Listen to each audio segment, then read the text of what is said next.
एक सुबह जब औरत अपने बच्चे को लेकर कूड़ा फेंकने जा रही होती है, तभी उसने देखा कि उसके बच्चे के गले में कुछ अटक गया है, जिससे उसका दम घुटने लगता है। माँ ये सब होते हुए देख रही थी, लेकिन वो मदद के लिए आगे नहीं बढ़ती। उसे लग रहा था कि शायद इसी तरह से उसे अपने भुक्कड़ बेटे से छुटकारा मिल जाए, लेकिन दुर्भाग्य से एक आदमी आकर उस लड़के की मदद करके उसके खाने को गले से बाहर निकाल देता है। लड़के की माँ बिना थैंक यू बोले ही वहाँ से चली जाती है। अब समय बीतने के साथ साथ लड़के की दादी की डेथ हो जाती है, लेकिन मानो लड़के को उनके जाने का कोई अफसोस ही नहीं था। वो तो मजे से ठूस ठूस कर दादी के फ्यूनरल का खाना खा रहा था। ये देखकर औरत उसे नहीं रोकती है, बल्कि वो उसे सिर्फ घूरती रहती है। अपने लड़के की इस आदत को छुड़ाने के लिए वो उसे एक स्टोर रूम में बंद कर देती है। फिर एक लड़का उसे डंडे से एक मछली देता है। तभी एक भयानक हाथ अंदर से निकलता है, जिसे देखकर बच्चे डर जाते हैं और वहाँ से भाग जाते हैं। औरत ने सोचा था अगर वो अकेले उसे स्टोर में बंद कर देगी तो सब ठीक हो जाएगा, लेकिन एक दिन औरत को पता चलता है कि उसके पड़ोस की बिल्ली गायब हो गई है, जिसे देखकर उसे लगने लगता है कि कुछ तो गड़बड़ है। इसलिए लड़के को देखने के लिए औरत स्टोर में आ जाती है, लेकिन जो वो वहाँ देखती है वो चीज उसे चौंका के रख देती है। लड़के की भूख अभी भी मिटी नहीं होती। तभी अचानक रात में पड़ोस का डॉग भौंकने लगता है। जब आदमी अपनी बंदूक लेकर उसे चेक करने के लिए जाता है। ये सैनिक दुश्मन सैनिकों पर अंधाधुंध फायरिंग कर रहे थे ताकि कोई सैनिक जिंदा हो तो मारा जाए, लेकिन इनमें से एक सैनिक जिंदा था। ये अपनी बटालियन का कैप्टन था। ये रेंगते हुए एक सिपाही की बंदूक लेता है। इसके अंदर बदला लेने का जुनून सवार था, इसलिए वो दुश्मन सिपाहियों पर निशाना लगाता है। तभी इसे पीछे से कोई आवाज देता है और ये भी सिपाही इसी के साथ था। ये सिपाही निशाना लगाने में उस्तादों का भी उस्ताद था। ये अपने कैप्टन से बंदूक लेता है और उसमें गोली डालकर उसे दे देता है और ये बताता है कि निशाना कैसे लगाना है, लेकिन कैप्टन सोचता है कि कोई गड़बड़ न हो जाए, इसलिए वो बंदूक अपने जाबाज सिपाही को दे देता है। और फिर यहाँ पर जीप में कुछ सिपाही आते हैं। एक सिपाही जीप में से निकलकर इनकी तरफ आने लगता है। कैप्टन अपने सिपाही को बताता है कि दुश्मन का एक आदमी इधर आ रहा है, लेकिन वो कैप्टन की नहीं सुनता और वो दुश्मन जनरल का भेजा उड़ा देता है। जब तक उसके साथ वाला सिपाही कुछ समझ पाता तब तक तो वो उसे भी गोली मार चुका होता है। ये सभी को बारी बारी से शूट कर देता है। अब ये दुश्मन सिपाही इनकी तरफ एक ग्रेनेड फेंकने वाला था, तभी ये इसका भी भेजा उड़ा देता है। अब एक सिपाही बचा था, वो भागने की कोशिश करता है, लेकिन ये उसे भी ढेर कर देता है। इन तीनों ने मिलकर एक हाई सिक्योरिटी वाली ज्वेलरी शॉप से डायमंड को चुरा लिया, लेकिन कैसे? सबसे पहले केविन एक कुरियर वाला बनकर जाता है और बड़ी चालाकी के साथ वहाँ के स्पेशल लॉक की फोटो ले लेता है। अब ये तीनों यहाँ बैठकर प्लान बनाते हैं। अब इनके पास वहाँ का पूरा नक्शा है, इसलिए अब प्लान को एग्जीक्यूट किया जाता है। 10 फ्लोर 252 स्टेप उसे सिर्फ 1 मिनट 10 सेकंड्स में पूरे करने हैं।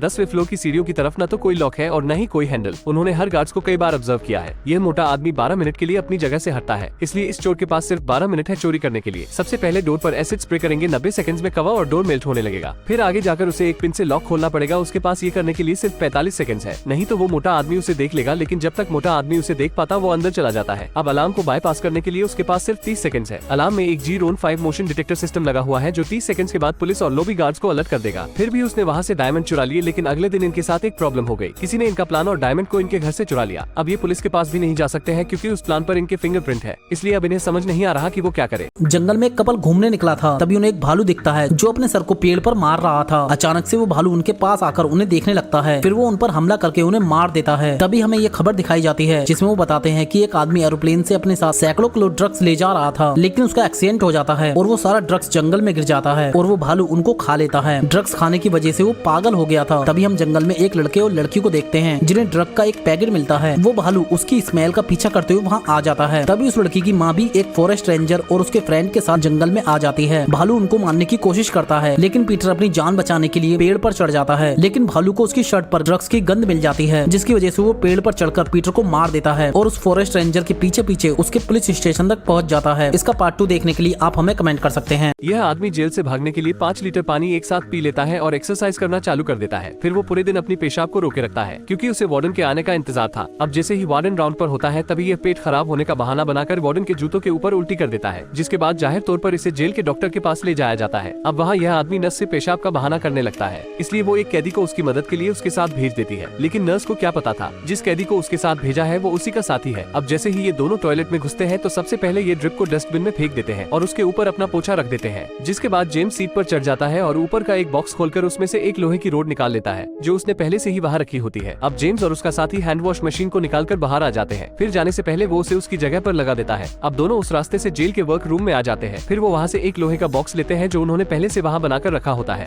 अब वो उस बॉक्स ले जाकर फूड ट्रक के नीचे लगा देता है। पुलिस आने से जब गाड़ी को चेक करती है तो वो उन्हें नहीं पकड़ पाती। अब ये दोनों इस जेल से बाहर आ जाते हैं। जेम्स के बाहर आते ही जेल में हंगामा शुरू हो जाता है, इसलिए वहाँ के सारे गेट्स बंद कर दिए जाते हैं, क्योंकि यह सब जेम्स की चाल थी।